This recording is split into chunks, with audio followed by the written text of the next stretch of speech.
Universo Diverso, com Luciana Neri. Cê namora quem vê você chegar com tantas cores e vê você passar perto das flores. Parece que elas querem te roubar. Olá, no Universo Diverso vamos falar sobre namoros e relacionamentos. Conversar com a psicóloga Marcela Aguiar. Ela é especialista em psicologia da saúde e terapia cognitivo-comportamental, com formação clínica na abordagem sistêmica e mestranda em psicologia da saúde. Marcela, vamos começar definindo o que é o namoro. Olá, Lu. Olá, ouvintes do Universo Diverso. Uma honra, como sempre, fazer parte desse programa. Com esse tema delicioso aí, comemorando o dia 12 de junho, Dia dos Namorados. A gente vai falar um pouquinho, sobre essa importante fase da nossa vida, que é o namoro. Segundo Bowlby, que escreve e cria a teoria do apego, o namoro nada mais é do que uma relação de intimidade e afeto, que envolve 3 premissas básicas. A primeira delas é o cuidado, a segunda, a segurança, e a terceira, o envolvimento sexual. Em um namoro, sempre tem que haver esses 3 fatores? O namoro ele serve para a gente poder se conhecer um pouco melhor, se aproximar, reconhecer esse outro que vai passar a fazer parte da nossa vida. Às vezes a gente precisa se permitir conhecer esse outro. Então, essa é talvez a fórmula, mais interessante. E qual é a fórmula ou a receita para se ter um bom namoro? Se oportunizar a viver a relação de fato. Oportunizar-se a viver essa relação com entrega. Tentar não tomar as rédeas dessa relação, mas simplesmente se conhecer e viver. Conhecer o outro nesse encontro. Porque a gente passa a nos conhecer também quando a gente está no encontro com o outro. As condições para se estabelecer um namoro, quais são elas? Na verdade, o namoro é uma experiência de caráter social. Exige a apresentação, a exposição, ele é validado aos olhos dos outros. A gente namora e se sente pertencente a determinados contextos, os amigos do meu namorado, a família do meu namorado, da minha namorada. Então, tem uma condição de pertencimento social.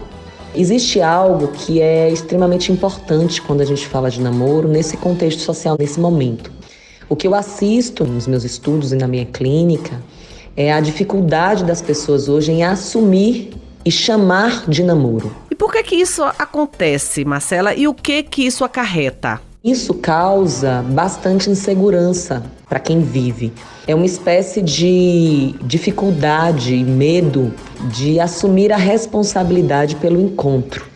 Como se fosse possível se distanciar dessa condição. É o que a gente vem chamando e falando de responsabilidade afetiva. E como é que deveria ser para que houvesse realmente essa responsabilidade afetiva? Todo encontro, ainda que ele seja um encontro rápido, ainda que ele seja um encontro fortuito, ele deveria ser pautado na ética relacional, O mínimo que a gente pode fazer é respeitar o outro. E no namoro, ele tem essa característica principal de dar ao outro a condição de estar acolhido, de sentir-se especial, de sentir-se importante. Eu posso fazer isso sem chamar de namoro, o outro pode estar comigo, A gente pode ter alguns pactos que nos levem a entender isso como um namoro, mas o que é muito importante é que o nome seja dado. A nomeação faz toda a diferença na história de quem vive. A gente vai namorando, o tempo vai passando, os amigos do casal principalmente começam a perguntar, E aí, cadê o casamento? Tem um tempo certo para isso? Tem hora para avançar, casar, tem que casar mesmo quando demora. Relacionamentos em que a gente passa a temer o pacto social e dar nome. O que a gente tem percebido é que as relações, às vezes, elas variam, em relações muito rápidas e há relações que demandam muito tempo a tomar corpo de verdade, Causando até uma certa angústia para quem vive.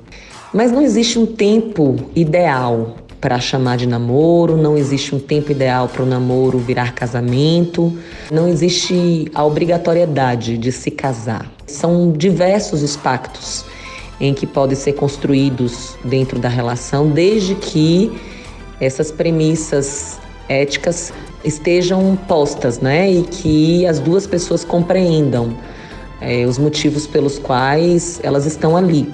E como é que é isso? Algumas pessoas dizem que só pode casar depois de 1 ano de namoro, outros dizem que tem que ter um prazo maior. Tem um prazo de validade para esse namoro? Uma boa conversa é a coisa mais importante numa relação. Às vezes a gente namora 2 meses e vai morar junto e dá super certo. Às vezes a gente namora 15 anos e passa 2 meses casado. Não tem uma receita, né? Não existe uma lógica que faça dar certo. O que é mais importante é não jogar nessa relação. Eu não posso fazer com que o outro tenha que adivinhar o que eu quero, o que eu preciso, que o outro tenha a obrigação de saber quais são as minhas necessidades. E como é então que fica bom para todo mundo e que deve ser o mais saudável em termos de relacionamento e de assumir esse compromisso ou não? Uma relação satisfatória para ambos os lados exige a maturidade do encontro, do diálogo, a necessidade de poder me abrir, de poder estar vulnerável sem me sentir estando em risco, né? Essa é a grande diferença de um relacionamento de sucesso. Vamos falar sobre aquele momento em que a gente investiu tudo que podia, tentou, mas não deu certo. E aí? É preciso ter muito cuidado e muita responsabilidade emocional com quem está do outro lado, né? Com quem compartilhou a história com a gente. Eu sempre digo que às vezes é muito bom quando isso acontece ao mesmo tempo para as duas pessoas e que elas sentem que não dá mais. Geralmente as relações, quando elas acontecem assim, o término é muito mais leve, porque as duas pessoas elas estão também pactuadas sobre o fim. Mas não é comum que isso aconteça. Geralmente acaba primeiro para um do que para o outro. E aí, como é que fica nessa situação? Quando acontece desse descompasso de tempo na hora de acabar, é muito importante que quem tomou a decisão saiba respeitar o tempo de quem precisa ainda distanciar-se da ideia de futuro, e quem ainda permanece também precisa entender que tem escolhas que o outro faz que não estão ao nosso alcance. Respeitar a decisão desse alguém que decide partir.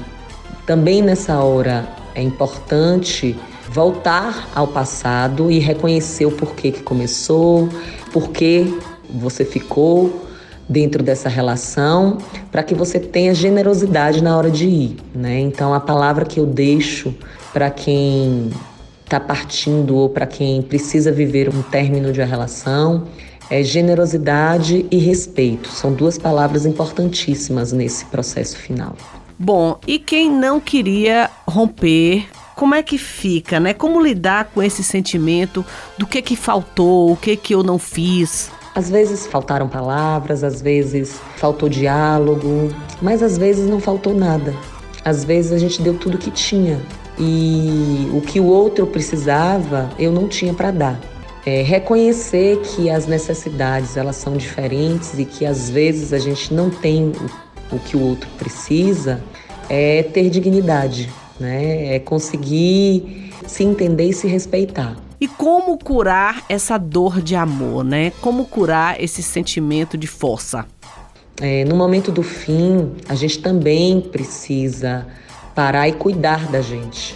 É muito comum nessa cultura do amor romântico a gente queira ser para o outro o que a gente não dá conta de ser.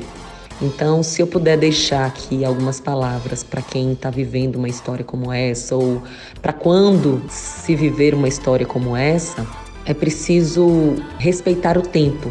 A felicidade ela não dura para sempre, como a tristeza também não. Então, respeitar o tempo eu acho que é uma grande dica, né? Eu sei que o tempo ele tende a passar de uma forma muito doída, não é? Não é um tempo cronológico, não é o tempo do relógio que eu digo.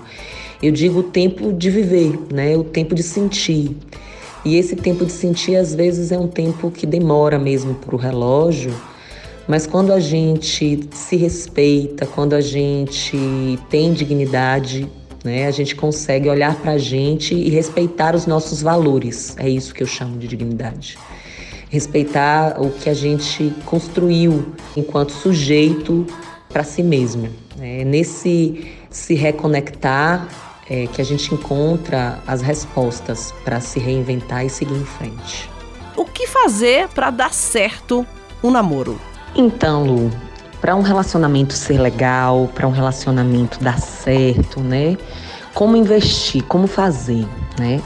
A primeira coisa que a gente precisa entender é que relacionar-se significa estar aberto para o encontro. E estar aberto para o encontro pressupõe tocar nas nossas vulnerabilidades. A gente só consegue amar, só consegue ser feliz se a gente estiver desarmado, se a gente estiver vulnerável.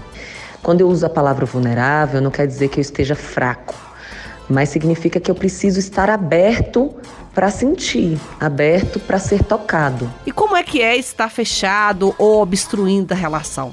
A pessoa que se arma, que joga, que faz aquele joguinho, não vou ligar ou não vou dizer, ela possivelmente está criando uma dificuldade no padrão de comunicação dessa relação. E esse é um detalhe importantíssimo da capacidade de se relacionar, que é a habilidade de comunicar bem, né? E comunicar bem significa dizer ao outro que te magoa, significa dizer ao outro que é especial nesse outro para você, significa poder estar vulnerável, então dizer eu gosto, tenho medo, entregar, poder se entregar nessa relação. Então, essa capacidade, essa responsabilidade relacional, que é se entregar, estar pronto, é se abrir para novas possibilidades, é o que faz toda a diferença quando a gente quer fazer dar certo. E qual é a principal dica para que o namoro dê certo? Se tem uma dica que eu deixo para todo mundo que está ouvindo pra gente aí, não tenha medo, né? Não tenha medo de investir, não tenha medo de dar a oportunidade. A gente só é feliz quando a gente se oportuniza e quando a gente está presente, quando a gente vive o momento presente. Não adianta ficar na fantasia do que pode vir a dar certo. Só se é feliz no presente. Então, se abra, né? Se dê a oportunidade, saia desse negócio de jogos, né? Esses joguinhos, eles são prejudiciais. Se entregue, esteja vulnerável para ser feliz. Tá aí, muito obrigada pelas contribuições. A gente de repente se namora e sente que o amor chegou na hora. E agora gosto muito de você.